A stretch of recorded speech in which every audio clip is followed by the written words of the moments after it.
Hello, Internet. It is I, the Malik Aaron, and welcome back to Box Office Predictions. Today we're going to be talking about Babylon.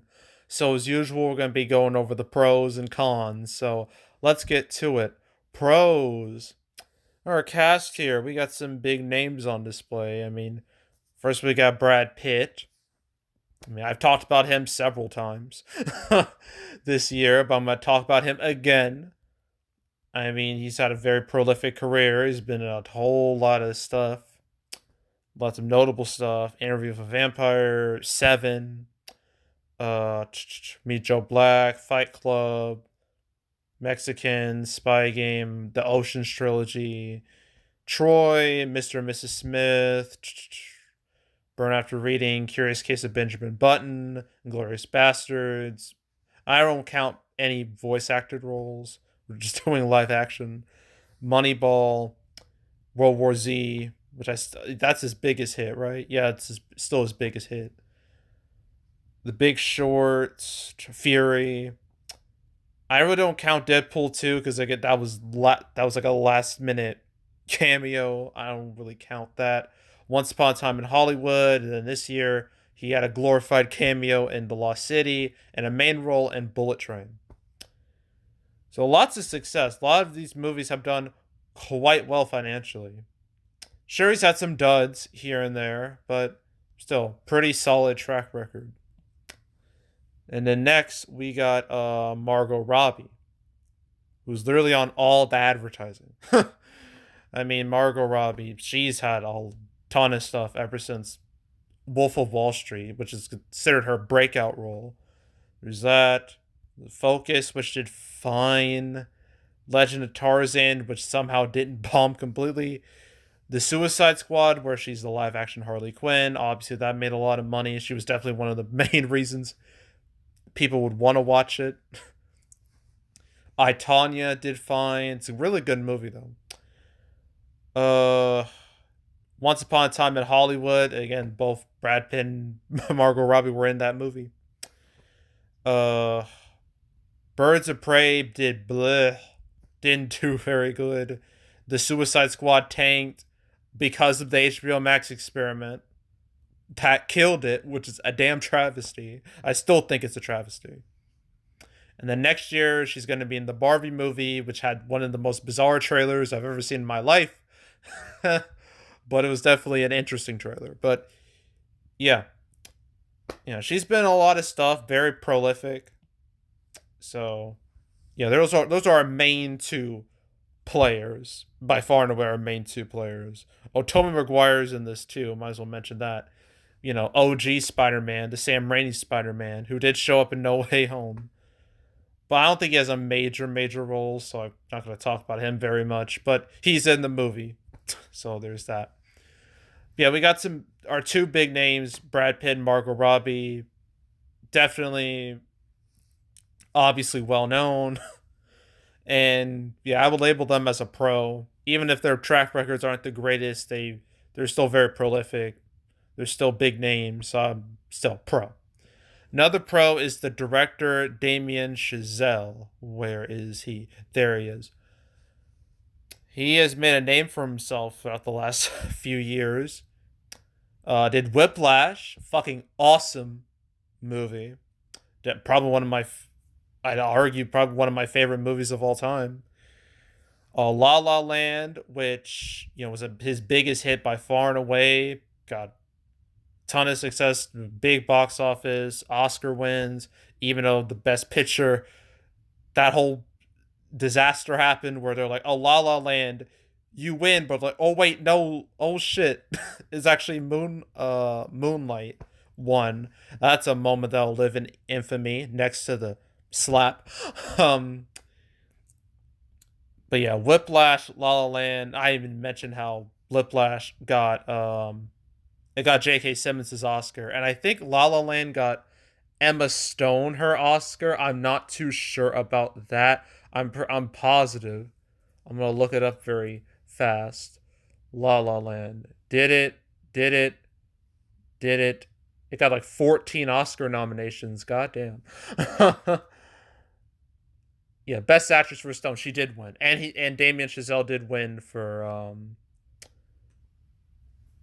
Best Director. So he definitely has clout. He absolutely has clout. So yeah, that's obviously a good thing. Uh, there's also First Man, but I will discuss that when we get to the cons. But he that's like his one dud on his resume. He's only directed like three movies, well, three main movies. But yeah, so far his track record isn't too bad. So pro. Another pro is that this is one of those movies like it's opening on Christmas weekend, but it is anything but a Christmas movie. This is a pretty, I mean, a movie that has strong, crude sexual content, graphic nudity, blood and violence, drug use, pervasive language. Doesn't scream happy holidays, but there have been plenty of movies, plenty of hard R movies that have opened around Christmas, kind of as an ironic thing, but they still do well. I mean, there was The Girl with the Dragon Tattoo from 2011. There was Django Unchained, Wolf of Wall Street, Uncut Gems of 2019. Those are all great examples. And all of those did well, I guess, just for because of the irony behind the whole thing. And this could benefit from that being, a hard R Christmas movie. So not called Violent Night, but that came out weeks ago. But at least Violent Night had something to do with Christmas, so it's kind of connected. This doesn't. But yeah, releasing a hard R movie on Christmas weekend, it's had solid results in the past. So, and plus, Wolf of Wall Street also had Margot Robbie. I remember the trailer. Some people were comparing it to Wolf of Wall Street, which is, I say, is a good thing. So, yeah, the hard R Christmas movie, pro. I label it as a pro. Uh, Another pro is that I guess competition isn't super severe. I mean, there's Avatar too, but besides that, it's pretty dead. I mean, I know there's I Want to Dance with Somebody and Puss in Boots too, and The Whale to a smaller extent. But besides those, there's not a whole lot out there. And if anyone doesn't feel like watching a 3 hour Avatar movie, they can watch a 3 hour, you know, tale of like the Hollywood in the 20s, like all the depravity and that happened there. So there's definitely options. I mean, this could be an option for people who don't want to watch Avatar too. So there's that. So yeah, competition not being too brutal, I'd label that as a pro, but albeit a very minor pro. Uh, I think that's it. Okay. Cons. Although competition is still isn't super severe, Avatar 2 is still there. It's clearly gonna be head and shoulders above everything else. But yeah, so even though some people might want to watch Babylon instead of Avatar 2, most people are gonna watch Avatar 2. Because that's the big holiday movie. Everyone's gonna gravitate towards that. And not much else. So yeah. Yeah, that's a problem. So I'm labeling it as a con, just Avatar 2 existing. Another big con, winter weather. Oof, it is especially bad here because at least Puss in Boots 2 and The Whale, they had 2 days to make money before shit hit the fan.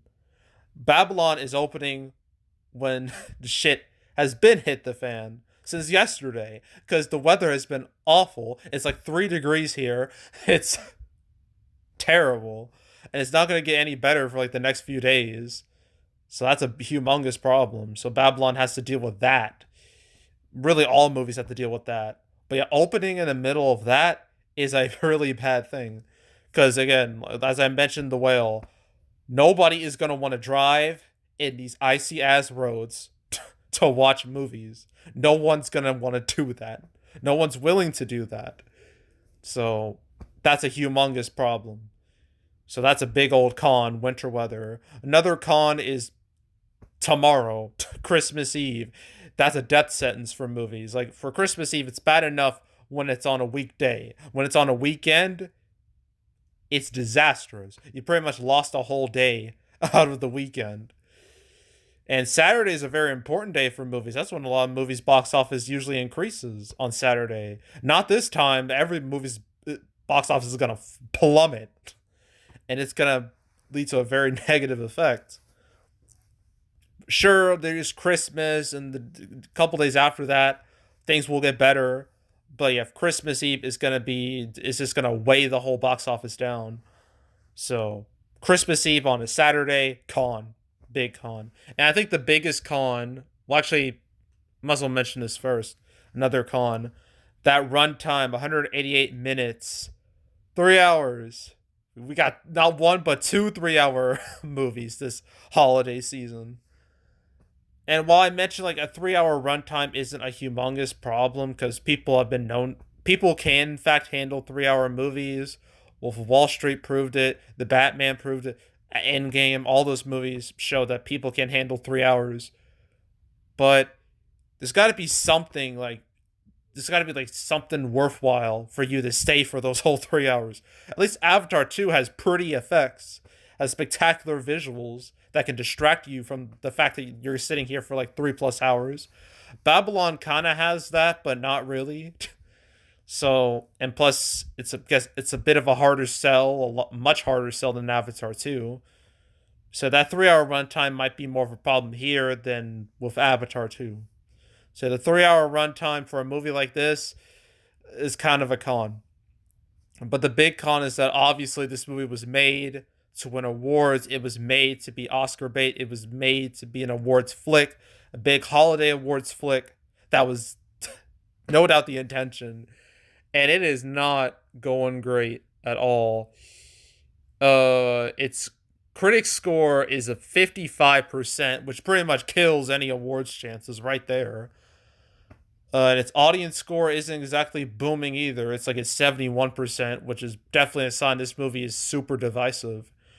And that's gonna. And sure, Wolf of Wall Street was kind of divisive, I guess, amongst general audiences. I got like a C or C minus cinema score. I need to check that. I know its cinema score was pretty terrible. And I can't imagine the cinema score for this is going to be much higher.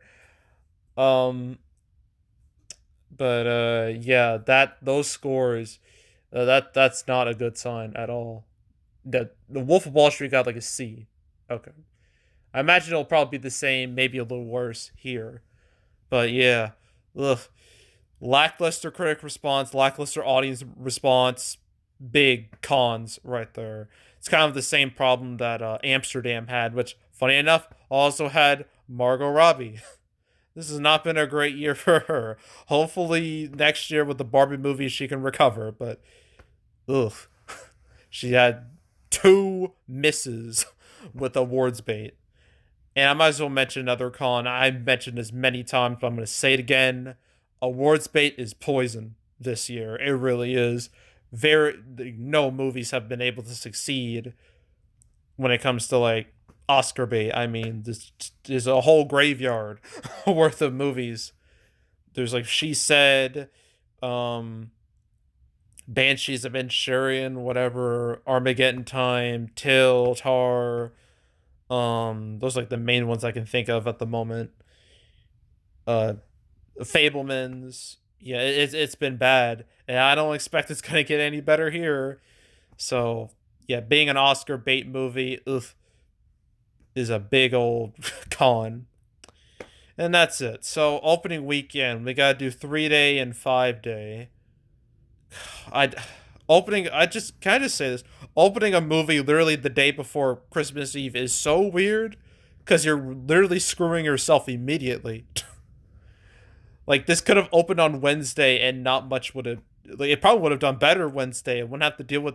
It would have at least made some money before this shitty storm came in and screwed up most of the U.S. So, yeah, yeah, but they chose Friday just because.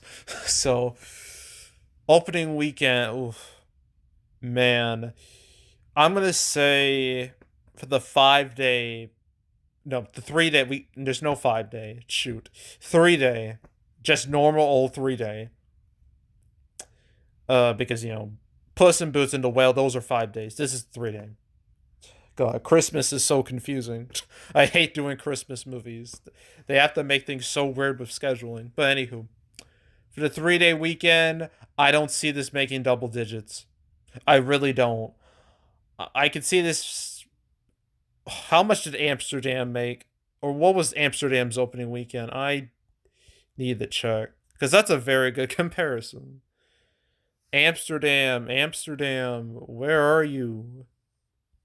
Amsterdam. Okay. Alright, that opened with like 6 million. 6.4 million. I feel like we're going to see something similar here, which is obviously not great. But I feel like we're going to see something similar. So I'm going to go a little higher, a tad bit higher. I'm going to say 7 to 8 million opening weekend for Babylon. And it's total Christmas. It gets real weird. It's impossible to predict holiday movies because the box office gets real wacky. I don't know, 40 million plus, maybe, if it's lucky at this point. So I'm gonna go 40 million plus, which is pretty bad considering it's not a cheap movie. And this is from Paramount too. So at Paramount, they had such a damn good year. The best year. They had Scream 5, Jackass Forever, Lost City, Sonic 2, Top Gun Maverick, Smile, all spectacular hits. And then you end with this. Like, come on.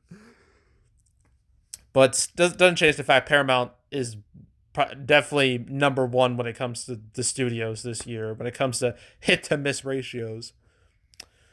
Um, but yeah, lackluster end for Paramount's stellar year this year. But oh well, and yeah, that's it. So one more movie to talk about that's also coming out today, and it was called I Want to Dance with Somebody, but like the very last minute they added Whitney Houston's name, like as if we, the audience, couldn't figure out what the movie was about because they think we're idiots.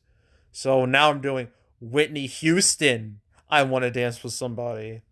Doing that next. And then that is it for the rest of the year. Yay.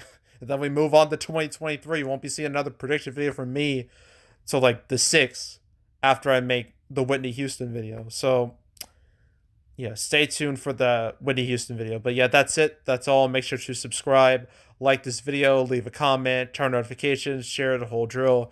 You want to check out more videos like this? I got playlists on the homepage, all previous prediction videos I made this year. I've done all the major Paramount movies. So you want to watch my prediction videos on any of those, go right ahead. There's also the canceled series where I go over all the movies that were supposed to come out but didn't. I covered Babylon twice. Twice. Am I right? Yes, twice. First time was episode 33 alongside Morbius and Barb and Star. Anyone even remember that movie? I doubt it. That was episode 33, so a long ass time ago. And then another one. That was episode 162. Yes, 162, where like Babylon was supposed to, I think, be wide like in 2021. They got moved to 2022, and then it was like, okay, it was gonna open wide the beginning of on the 6th, but they decided the last minute to move it up to here, to the 23rd. So that's what that whole video is about. So yeah, I made 2 cancel episodes, 33 and 162 on Babylon. So if you want to watch those videos or any other ones I've done, there's now 170 episodes. So if you want to watch any of those, go right ahead. Binge it all from beginning to now. Highly encourage it. Go do it. And there's also box office recaps where I go over the box office results for any particular month. December recap will come out first week of the new year, and then also plan on doing 2 2022 recaps, winners and losers. So that's 3 videos in the pipeline. So Stay tuned for those three. But if you want to watch any of the past recap videos I've done on the channel, you can go right ahead. And yeah, that's it. That's all. I am out. Goodbye.